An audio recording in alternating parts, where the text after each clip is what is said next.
할렐루야. 2020년 12월 9일 수요일 영섬 랜선 키티 오신 여러분들을 주님의 이름으로 사랑해서 축복합니다. 기도하고 오늘 역대하 29장 말씀 함께 묵상하겠습니다. 하나님과 많으신 하나님, 날씨가 많이 추워지고 있습니다.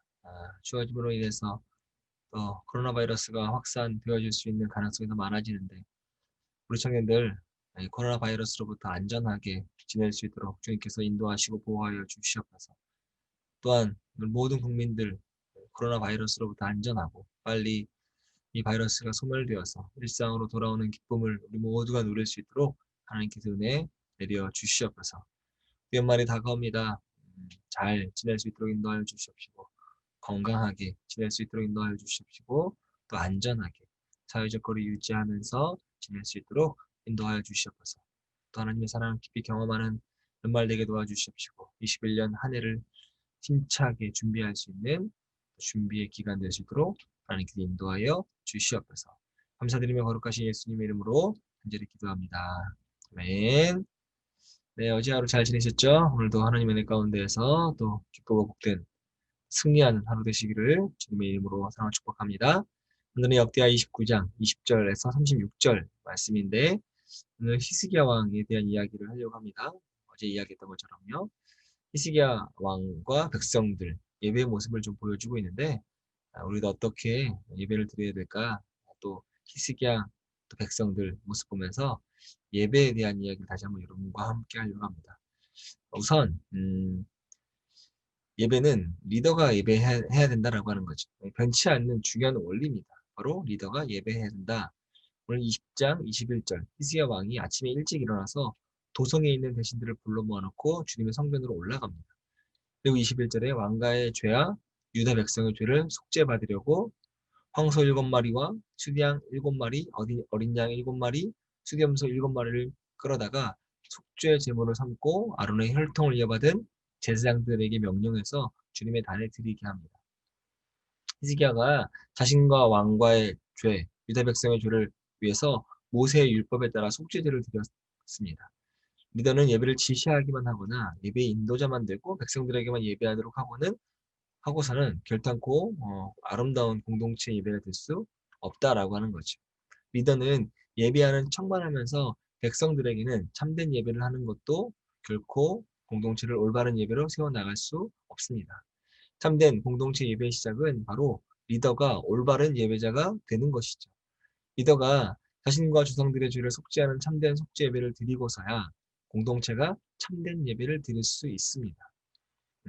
예배 가운데에서 여러분 목사를 예배 리더로 볼 수 있다면 목사가 예배 인도자만 되고 참된 예배를 드리는 척 하기만 한다면 그 예배가 참된 예배가 될 가능성이 없어지겠죠. 근데 목사가 예배 인도자만 되는 경우는 생각보다 너무 많은 것 같아요. 그래서 리더가 예배 인도자뿐 아니라 참된 예배자가 되는 것이 공동체의 참된 예배에 있어서 가장 중요한 시작이다라고 이야기합니다. 특별히 영상을 보고 있는 청년들은 영섬의 공동체의 리더라고 생각해요. 여러분이 먼저 예배 가운데에서 예배자가 되어야 된다고 생각합니다. 두 번째는 회중이 예배해야 해요.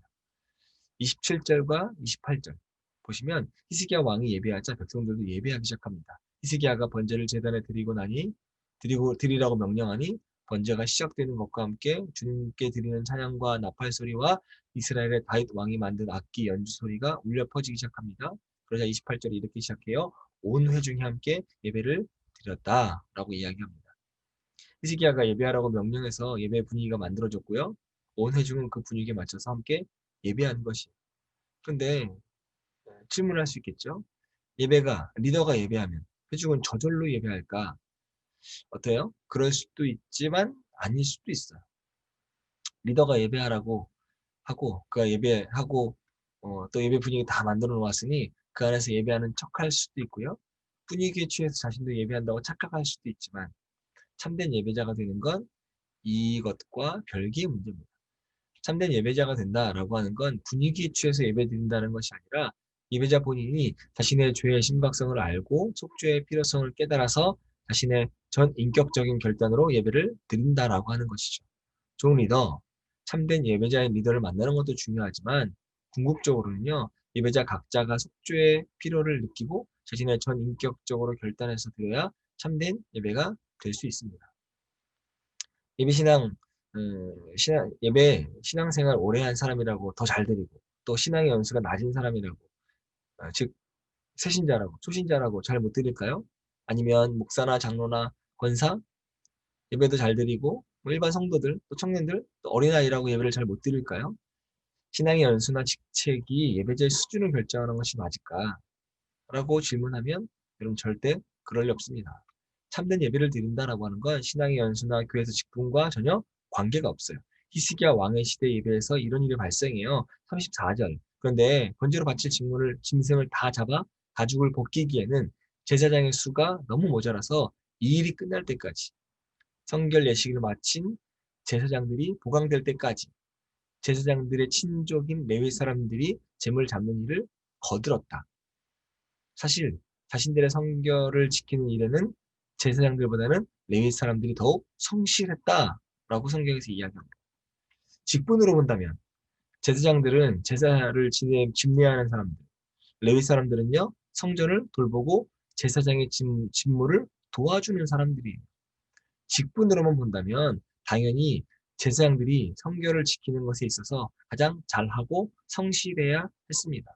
그런데 레위 사람들이 자신들의 성경을 지키는 일에서 제사장들보다 더 성실했다고 성경이 기록하고 있습니다.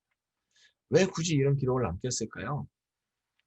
바로 성결, 예배에 대한 태도는 직분과 상관이 없음을 보여주기 위한 것이라고 하는 거죠. 예배에 있어서 중요한 것, 신앙의 연수도 아니고요, 직분도 아닙니다. 그럼 뭐가 가장 중요할까요? 바로 자신의 성경을 지킴에 있어서의 성실함이 중요합니다. 놀랍게도 다른 어떤 것이 아니라 뭐라고요? 성실함이 강조되고 있습니다. 사람들이 큰 착각을 해요. 열심히 최선을 다해 간절히 예배하는 것이 참된 예배자의 자세라고 생각하죠. 물론 그런 마음이 전혀 틀린 것은 아닙니다. 꼭 필요한 마음 자세입니다. 꼭 있어야 돼요. 근데 문제가 있어요. 그런 마음 자세로 저절로 가져지지 않고 항상 그런 마음 자세가 되는 것이 아니라고 하는 문제죠. 어떤 때는 간절한 마음으로 예배를 열심히 드리지만 또 어떤 때는 간절한 마음이 생기지 않아서 그냥 맹숭맹숭하게 예배하고 은혜 받지 못합니다. 왜 그럴까요? 어떻게 하면 그런 마음을 막고 항상 간절한 마음으로 예배할 수 있을까요? 신약의 이야기를 이야기하면 영과 진리로 예배할 수 있을까요? 참된 예배자가 되게 한다라고 하는 건 예배하는 순간에 간절한 마음을 가지려고 노력하는 것만으로는 안 된다는 거예요.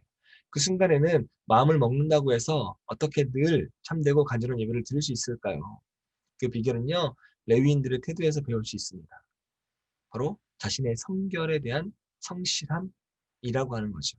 이 성실함이라고 하는 건 예배하는 순간에만 잘하는 걸 의미하는 게 아닙니다. 이 성실이라고 하는 단어와 어울리는 단어가 있는데 바로 일상의 삶이에요. 즉, 일상에서 자신의 성결에 관심을 가져야 하고요. 그 성실함이라는 단어가 적용될 수 있습니다. 일상에서 자신의 성결에 관심을 가질 때 예배 때 참된 예배자로 예배할 수 있게 된다라고 하는 것이. 신앙의 연수가 반드시 일상의 성결로 연결되어지지 않고요. 직분도 일상의 거룩함과 비례하지 않습니다.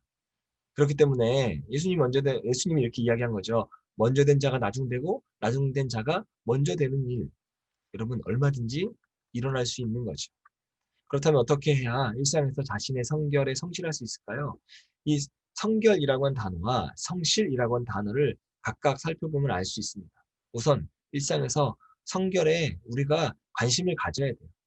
성결과 상관없는 것이 대부분의 사람들의 일상이죠.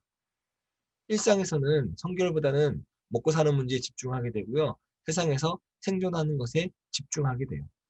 그러다 보면 성결 같은 일들은 잊어버리고 그렇게 일주일 살다가 주일이 되어서 예배의 자리로 돌아오죠.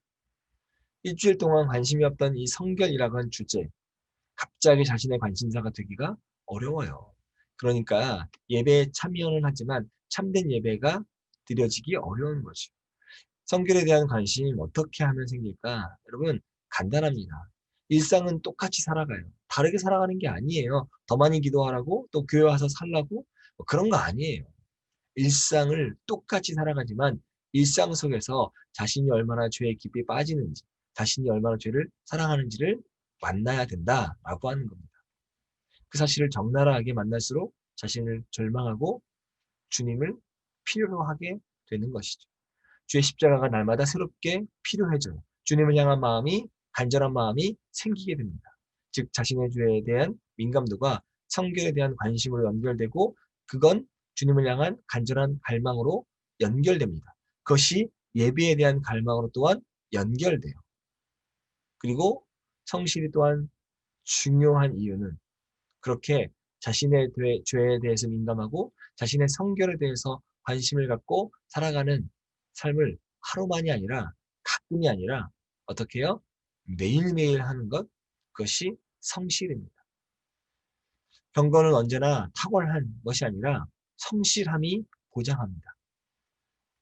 하루나 이틀, 특정 기간만 우리가 신앙생활 하는 거 아니잖아요. 우리 신앙생활은 매일매일 하는 것입니다. 그 매일매일 하는 것이 경건의 비결이고 성결의 비결이에요. 매일 말씀 묵상하는 것도 좋은 경건의 훈련이 되는 이유 중에 하나입니다. 매일매일 우리가 성실함으로 주의 말씀과 대면하잖아요. 여러분 이게 성실함이고 이게 성결이다라고 하는 걸 꼭 기억하시고 여러분 묵상하는데 최선을 다하셔서 하루하루 최선을 다하는 여러분 되시기를 바랍니다. 그렇게 우리가 탁월한 예배자가 아니라 성실한 예배자가 된다면 그래서 우리 모든 영성의 공동체가 성실한 예배자가 된다면 가장 아름다운 예배 공동체가 되지 않을까라고 생각하고 지금도 그 꿈을 꾸고 있고요. 그 꿈을 또 실현하기 위해서 여러분 기도하고 있습니다. 여러분이 탁월한 예배자가 아니라 성실한 예배자가 되시고 탁월한 말씀 묵상가가 아니라 성실한 말씀 묵상가가 되시기를 주님의 이름으로 사랑하고 축복합니다. 오늘 하루도 승리하시고 오늘 하루도 기쁜 하루 보내시고 또 주님과 함께하는 은혜의 시간 보내시기를 기도하고요. 주님의 이름으로 영성의 모든 청년들을 사랑하고 축복합니다. 우리 내일 12월 10일 목요일 영상으로 다시 한번 만나도록 하겠습니다. 내일 만날게요.